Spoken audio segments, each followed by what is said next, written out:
नमस्कार, जय हिंद। कैसे हो भाई लोग? जीके की अपनी सीरीज में आज का अपना टॉपिक रहने वाला है 5 ईयर प्लान, पंचवर्षीय योजना। बहुत ज्यादा इम्पोर्टेंट है, चाहे एसएससी के एग्जाम हो चाहे रेलवे के एग्जाम हो। ऐसी कोई एग्जाम नहीं है, प्रीवियस ईयर उठा के देख लेना जिस एग्जाम में इसका क्वेश्चन नहीं आया हो। हर एग्जाम में इसका क्वेश्चन मिला है, खासकर वनडे में। तो आज हम इसको कवर करेंगे और पहले पहले अपन उन टॉपिकों को खासकर कवर कर रहे हैं जो ज्यादा एग्जाम में पूछे जाते हैं ना। प्रीवियस उठा के देखो तो, ताकि बार बार एग्जाम तक अपन बार बार उनको रिवीजन कर सकें। तो चलो शुरू करते हैं बिना टाइम वेस्ट किए। 5 ईयर प्लान, पंचवर्षीय योजना। क्या होता है 5 ईयर प्लान? देखो यार, पूर्व निर्धारित उद्देश्यों की पूर्ति हेतु ये अपन ने पहले सोच लिया कि अपन को आने वाले टाइम में ये करना है कि स्टेप ये उठाना है, एजुकेशन फील्ड में ये उठाना है, टेक्नोलॉजी में ये उठाना है, इंडस्ट्री में ये उठाना है, इंफ्रास्ट्रक्चर में ये उठाना है।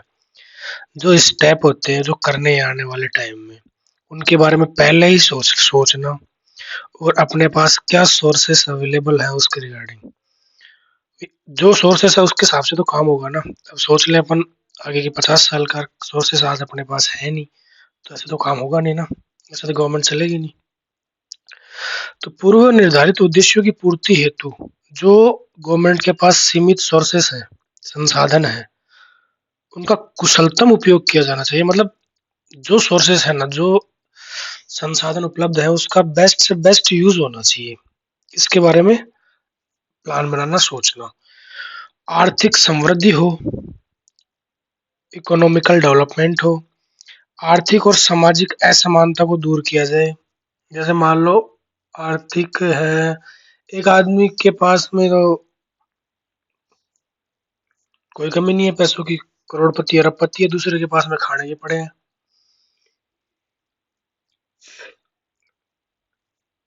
एक सेकंड।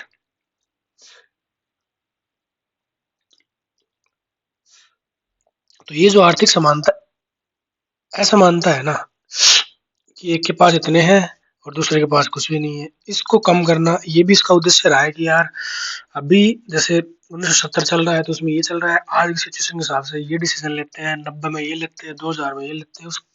उसका पूरा पहले ही चार्ट बनाना, फिर उन पर काम करना। गरीबी का निवारण करना और रोजगार के अवसर पैदा करना। देखो यार, जब देश आजाद हुआ था तब गरीबी एकदम चरम पे थी, खाने के लिए भी नहीं था लोगों के पास में, है ना। तो उनको ध्यान में रखते हुए 5 ईयर प्लान लाए जाते हैं और इनको इम्प्लीमेंट करके देश की आर्थिक स्थिति को सुधारने की कोशिश की जाती है गवर्नमेंट द्वारा। अब सबसे पहले रसिया एक ऐसा देश है जिसने 5 ईयर प्लान शुरू किए थे अपने देश में। तो अपन ने ये वाला जो 5 ईयर प्लान का जो जो है ना, ये कहाँ से कॉपी किया है? अपन ने रसिया के संविधान से कॉपी किया है।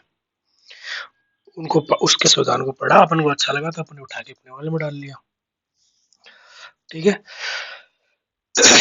जैसे अपने अपन ने foreign sources of Indian constitution पढ़े थे ना, उसमें बताया था मैंने आपको कहानी के रूप में।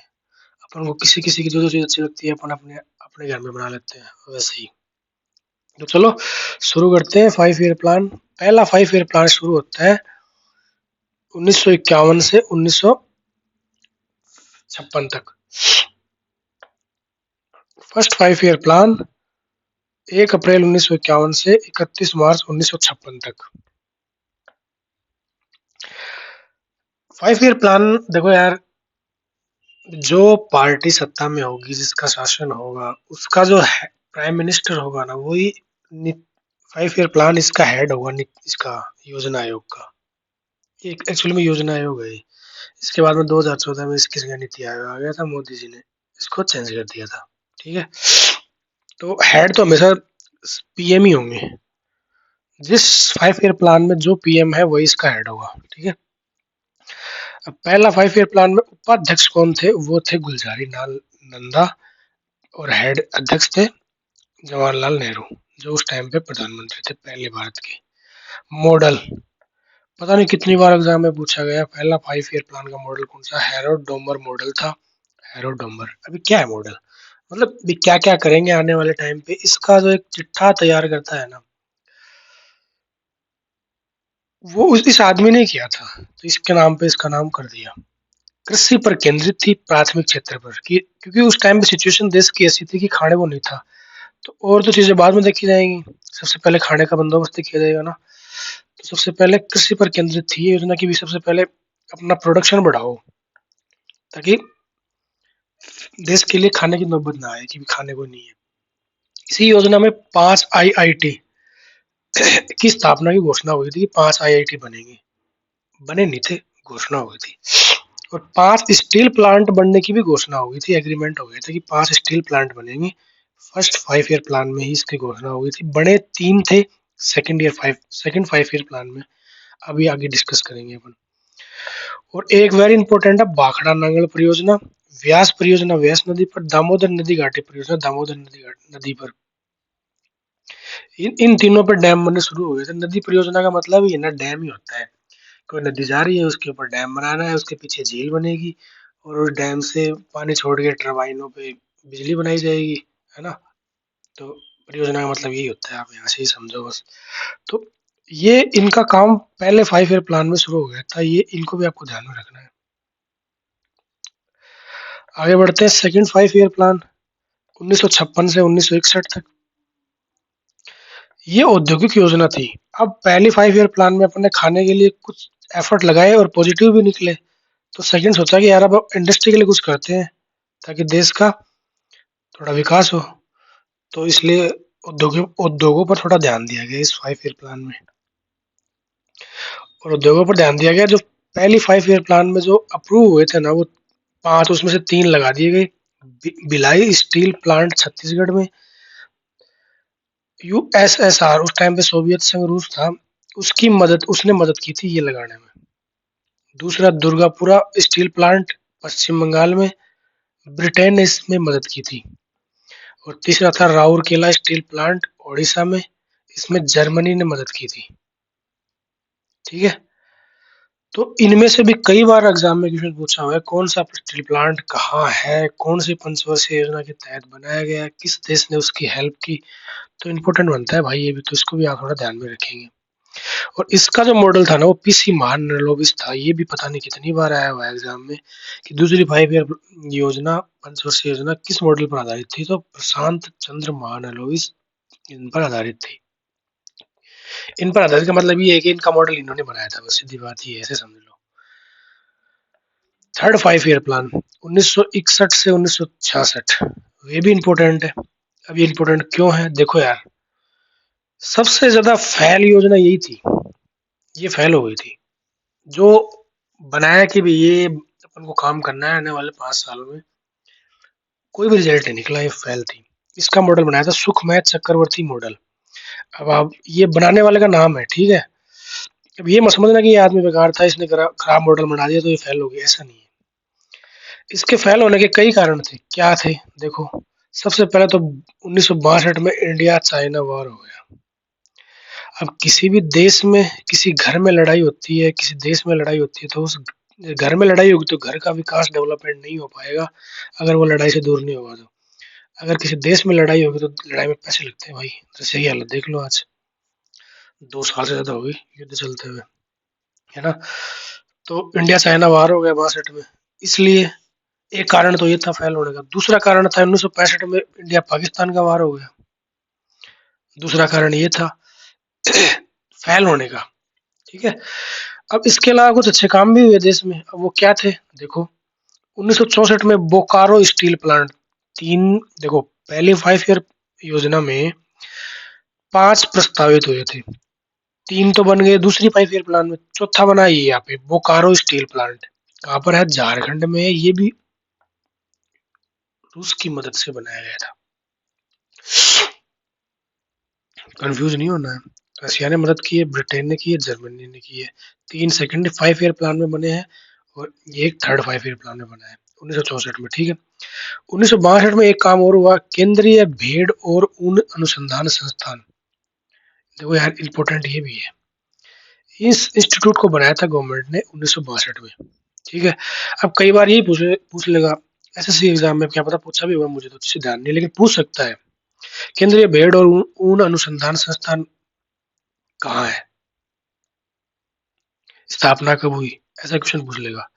1965 में राष्ट्रीय डेयरी विकास बोर्ड, इसका स्थापना करी गई थी और यह है आनंद, गुजरात में।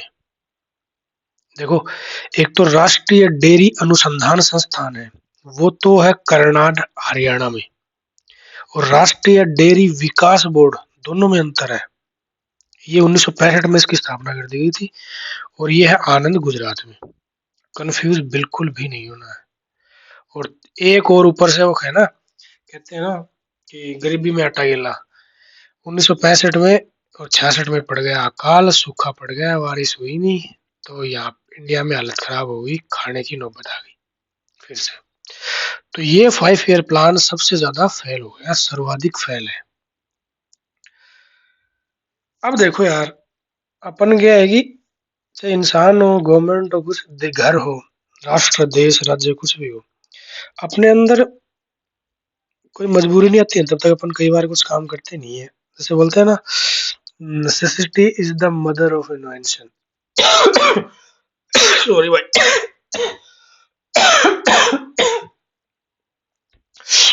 आवश्यकता आविष्कार की जननी है। तो अपन को अकाल पड़ गया, लड़ाई होगी, खाने तक की नौबत आ गई देश में, तो देश में आती है हरित क्रांति 1965-66 में। और भारत में हरित क्रांति के जनक थे एम एस स्वामीनाथन, और विश्व में हरित क्रांति के जनक है नॉर्मन ई बोरलॉग। ये भी एग्जाम में पूछा हुआ है, एम एस स्वामीनाथन वाला भी पूछा गया है, हरित क्रांति कब आई ये भी पूछा गया है। इंपोर्टेंट है तीनों ही बातें। हरित क्रांति का मतलब क्या है, गेहूं, चावल, खासकर जो खाने वाले जो फसलें है ना, उनका उत्पादन बढ़ाओ, ताकि देश में खाने की कभी भी दिक्कत नहीं हुई। और इस टाइम पे अपन ने अमेरिका से गेहूं मंगवाए थे, और अमेरिका ने अपन को वो सुअरों को खिलाने वाले गेहूं भेजे थे।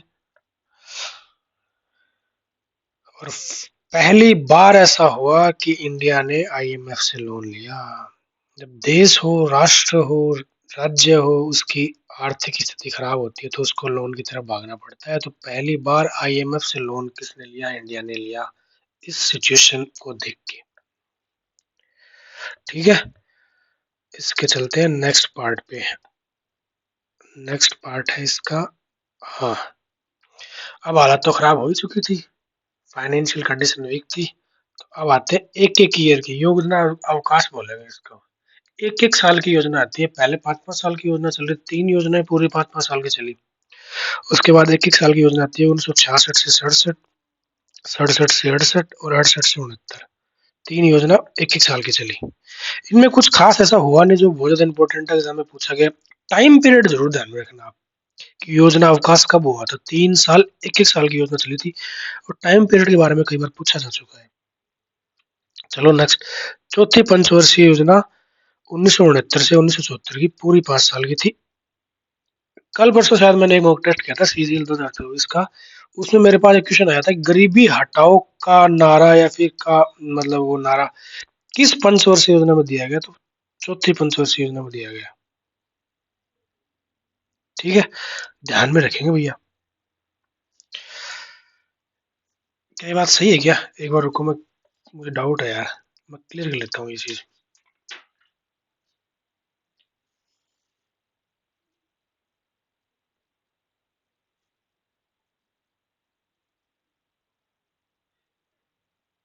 सॉरी यार, ये चौथी में नहीं है, ये 5वीं में है। एक सेकंड रुको यार, गड़बड़ होगी लगता है शायद। हम्म, अपन कौन से पढ़ के आए हैं अभी, थर्ड।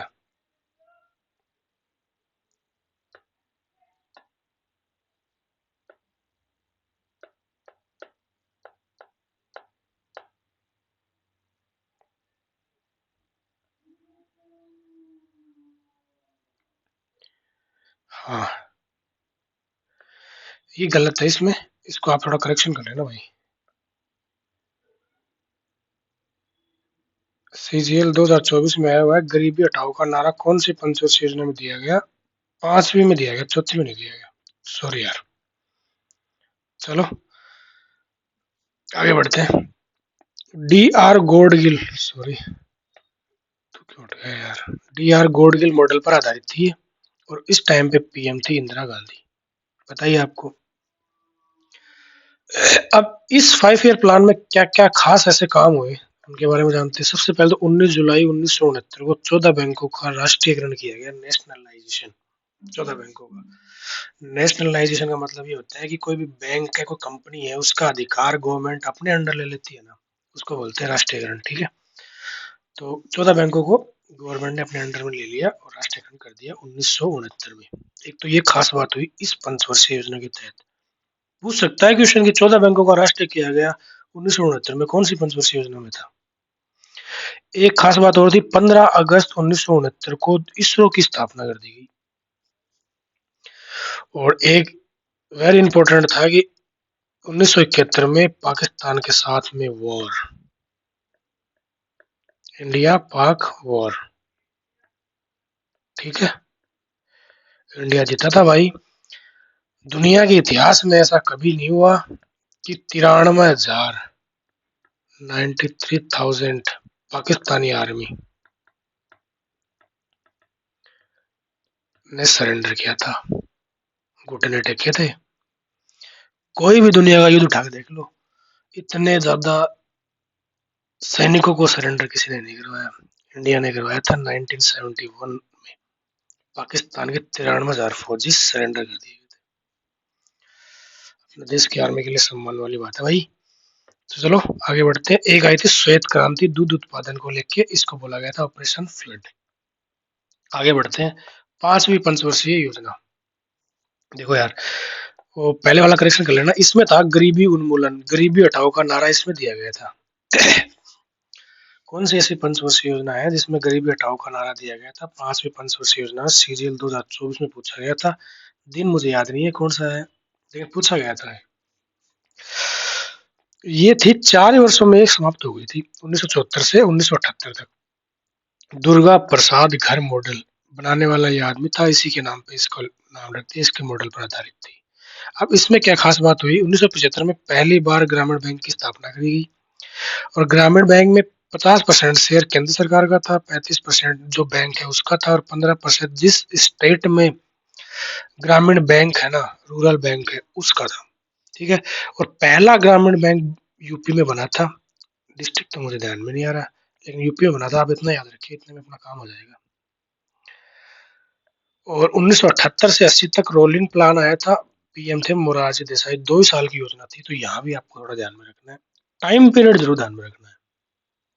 पूरा वीडियो देखने के बाद पेन पेपर लेना और सारी 5 ईयर प्लान के टाइम लिख लेना एक बार रफली, ताकि आपको ध्यान में रहे कौन सी 5 ईयर योजना में क्या क्या हुआ, टाइम पीरियड क्या था उसका। ठीक है, 35 ईयर योजना थी 1980 से 85, ये पूरी 5 साल चली थी वही। अब इसमें 6 और बैंकों का राष्ट्रीयकरण किया गया। 1980 में 6 बैंकों का राष्ट्रीयकरण किया गया और अब 14 बैंकों का राष्ट्रीयकरण कौन सी 5 ईयर योजना में करा गया, कमेंट करो। इसमें एक खास बात हो रही, 12 जुलाई 1982, पता नहीं कितनी बार एग्जाम में पूछा हुआ है, नाबार्ड की स्थापना होती है शिव रमन समिति की सिफारिश पर। तीनों चीज इंपोर्टेंट है। नाबार्ड की स्थापना 12 जुलाई 1982 को शिव रमन समिति की सिफारिश पर। तीनों बात इंपॉर्टेंट है। नेक्स्ट है 7वीं पंचवर्षीय योजना। टाइम पीरियड था 1985 से 90 और पीएम थे राजीव गांधी। इसमें कुछ चीजों को ध्यान में रखा गया। क्षेत्रीय असमानता को कम करना, जैसे मान लो एक ही क्षेत्र विशेष है, कोई डिस्ट्रिक्ट है, स्टेट है, जिला है ना, उसमें बहुत सारी असमानता है, कुछ के पास बहुत कुछ है, कुछ के पास कुछ भी नहीं है, तो वो जो असमानता है ना उसको कम करना, ये उनका उद्देश्य था। रोजगार के अवसर को बढ़ाना, ये उनका उद्देश्य था। और 1985 में इंदिरा आवास योजना निकाली थी पीएम राजीव गांधी ने। और 1988 में सेबी की स्थापना, security exchange bond bank of India, इसकी स्थापना हुई थी 1988 में। ये भी पूछा जा सकता है एग्जाम में, और इसका हेडक्वार्टर लखनऊ में है, अगर मैं गलत नहीं हूं तो, यूपी में। ठीक है, और फिर 1990 से 92 में वापस से एक एक साल की योजनाएं आती हैं, क्योंकि इस टाइम पे विदेशी मुद्रा भंडार खत्म हो गया था अपने यहाँ पे और फाइनेंशियल संकट आ गया था अपने देश पे, और वित्त मंत्री होते हैं मनमोहन सिंह को निकाल के लाते हैं इस फाइनेंशियल क्राइसिस से अपने देश को। और वार्षिक योजना आती है 21 साल की, विदेशी मुद्रा मुद्रा भंडार में संकट आ गया था, 1 बिलियन US डॉलर ही बचा था बस, बाकी सारा खत्म हो गया था। 8वीं पंचवर्षीय योजना, वेरी इंपॉर्टेंट है ये भी, 1992 से 97, ठीक है। 1 जनवरी 1995 को WTO का सदस्य बना भारत। देखो यार, अपने देश में फाइनेंशियल क्राइसिस आ गया था 90-92 के टाइम पे, ठीक है। अब कंपनियां फैल मार रही थी, जो कंपनियां थी ना, जो सारी सरकारी थी, क्योंकि अपन पहले डर चुके थे आजादी से पहले की भी एक कंपनी ने आके देश पर शासन कर लिया, देश पर राज कर लिया, तो अपन किसी भी भारत बाहरी कंपनी को इंडिया में आने की परमिशन नहीं दे रहे थे। और आपको भी पता है सरकारी कंपनी जितनी भी होती है, सारे सरकारी एम्प्लॉय होते हैं, कितना अच्छा डेवलपमेंट करते हैं, कितनी अच्छा विकास होती है, नहीं हो पाता बहुत अच्छा। जब तक चीजों का 40% प्राइवेटाइजेशन नहीं होगा तब तक विकास नहीं होगा। तो आर्थिक स्थिति खराब होने की वजह से फिर 1992 में ये सोचा गया कि ना, एक काम करते हैं, जो विदेशी कंपनियां हैं इसको भारत में आने की परमिशन देते हैं। विदेशी कंपनियां भारत में आएंगी तो यहाँ पे लोगों को रोजगार मिलेगा और आय की सोर्सेस भी बढ़ेंगे लोगों के लिए ना। इसके बाद में 3 रिफॉर्म आए, LPG रिफॉर्म बोलते हैं उसको, उदारीकरण, निजीकरण और वैश्वीकरण।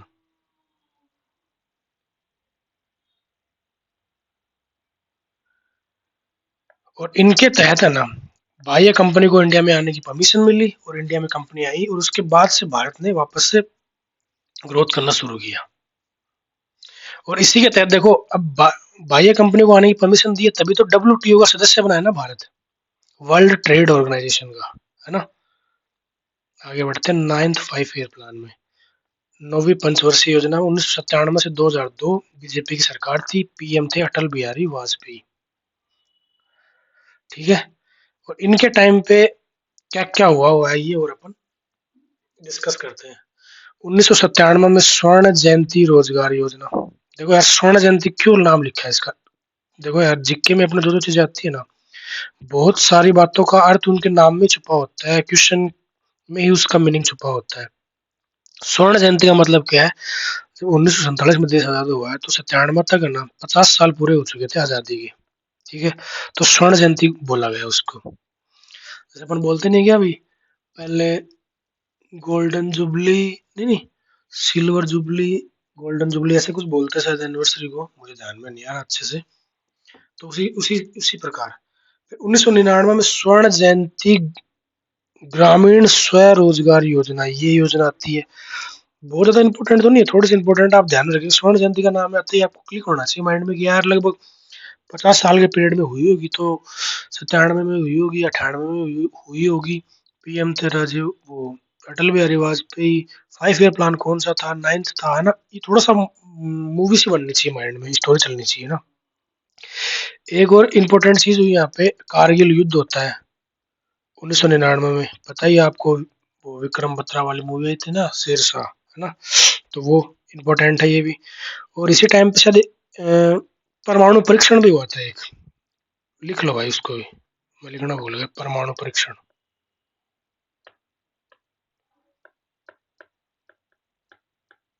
अटल जी के टाइम पे, ठीक है। पोखरण में हुआ था राजस्थान में, और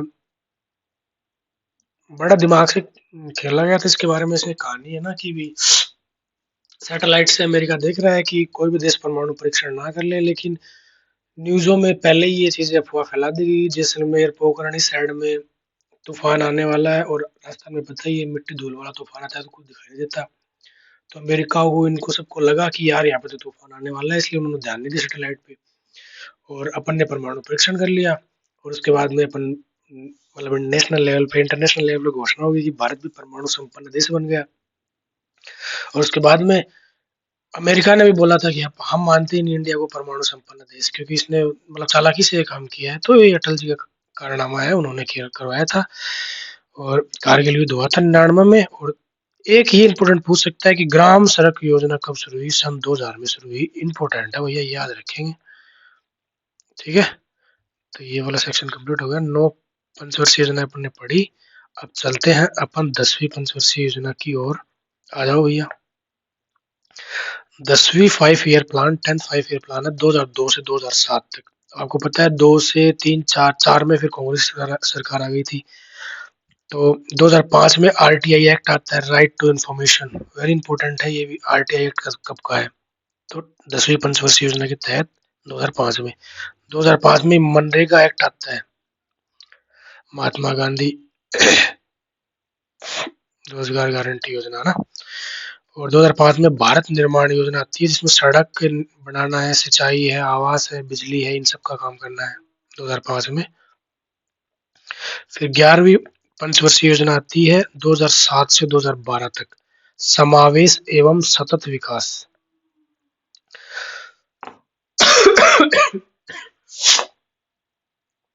सॉरी यार। 2009 में आता है RTI act, right to education. Important है, याद रखना, पूछा जा सकता है एग्जाम में। और 12वीं पंचवर्षीय योजना आती है, इसका टाइम पीरियड होता है 2012 से 2017 तक। ठीक है। तीव्र व अधिक समावेशी एवं सतत विकास पर केंद्रित। इसका वो थंबनेल था, ऐसे मान लो चाहे आप, है ना। और 2013 में आता है NFSA act, national food security act. खाने पीने की चीजों में सिक्योरिटी रखना, ठीक है। इसका एक्ट आता है, इसका अधिनियम आता है इस टाइम। और फिर उसके बाद 14 में आ जाती है भाई साहब बीजेपी सरकार। बीजेपी आते ही बोलती है कोई योजना आयोग नहीं चलेगा, इसको बंद करो। और उसके जगह पे आता है फिर नीति आयोग। और 2014 में पीएम जन धन योजना आती है। और 2015 में 1 जनवरी 2015 से ही योजना आयोग को खत्म कर दिया गया है, उसके स्थान पर नीति आयोग आ गया। और नीति आयोग का फुल फॉर्म है राष्ट्रीय भारत परिवर्तन संस्थान। इसके हेड कौन होंगे? तो जैसे योजना आयोग के हेड वहां उस टाइम पे पीएम थे, तो इसके हेड पीएम होंगे नरेंद्र मोदी हैं अभी भी, उस टाइम पे भी। National institute for transforming India, है ना, ये इसका फुल पूरा नाम है। तो 2015 के बाद में नीति आयोग समाप्त हो, योजना आयोग समाप्त हो गया, नीति आयोग आ गया, और तब से ये चल रहा है। तो इकोनॉमिक्स वाले सेक्शन में ये टॉपिक इंपॉर्टेंट बनता है, हर एग्जाम में इससे रिलेटेड क्वेश्चन पूछे जाते हैं। तो आप इसको रिवाइज करते रहेंगे और ध्यान में रखेंगे। अब आज और क्या करना है वो सुन लो भैया। 4 सेट मैथ के लगाने हैं अपन को, टेक्स्ट बुक से लगाने हैं, 2020 से लेकर 2024 तक के लगाने हैं। इनमें आप कोई भी एक 20 वाला कर लेना, एक 21 वाला, एक 22 वाला, एक 23 वाला, ऐसे कर लिया करो ना। सेम मत किया करो, 20 वाले 4 लगा लिए, ऐसे नहीं, क्योंकि सेम में क्या, सेम पैटर्न फॉलो हो रहा है, होता है। तो आपके लिए क्वेश्चन करना इजी हो जाता है कि यार ये तो पिछले वाले सेट में भी आया था, ऐसा कैसे दूसरे में आ गया। तो करना बहुत इजी हो जाता है, इजी नहीं करना है। अलग अलग साल के किया करो। हाँ, इस साल में इस क्वेश्चन को ऐसे पूछा गया है, 22 में ऐसे, 23 में ऐसे, 24 में ऐसे। सीजीएल और सीएचएसएल को मेन फोकस है, तो इन्हीं के सेट लगाने हैं। बाकी अपन सीपीयू की भी लगाएंगे, लेकिन वो थोड़ा टाइम बाद में लगाएंगे। इसके अलावा मैथ में 20 मिनट की कैलकुलेशन करनी ही है, स्किप नहीं करनी है कैलकुलेशन। 20 मिनट की कैलकुलेशन करनी है। और इन सेट में से एक चीज और, इन सेट में से मान लो 100 क्वेश्चन है, आपसे 80 बने, तो 20 क्वेश्चन है ना, उनको तो वापस से कॉपी पेन लेके लिख वो सोल्व करना है 2-2 बार। देखो यार, आप मॉक टेस्ट करने बैठते हो ना, आप 100 में से 65 क्वेश्चन सोल्व कर पाते हो। तो 65 तो कर लिए, वो तो अच्छी बात है।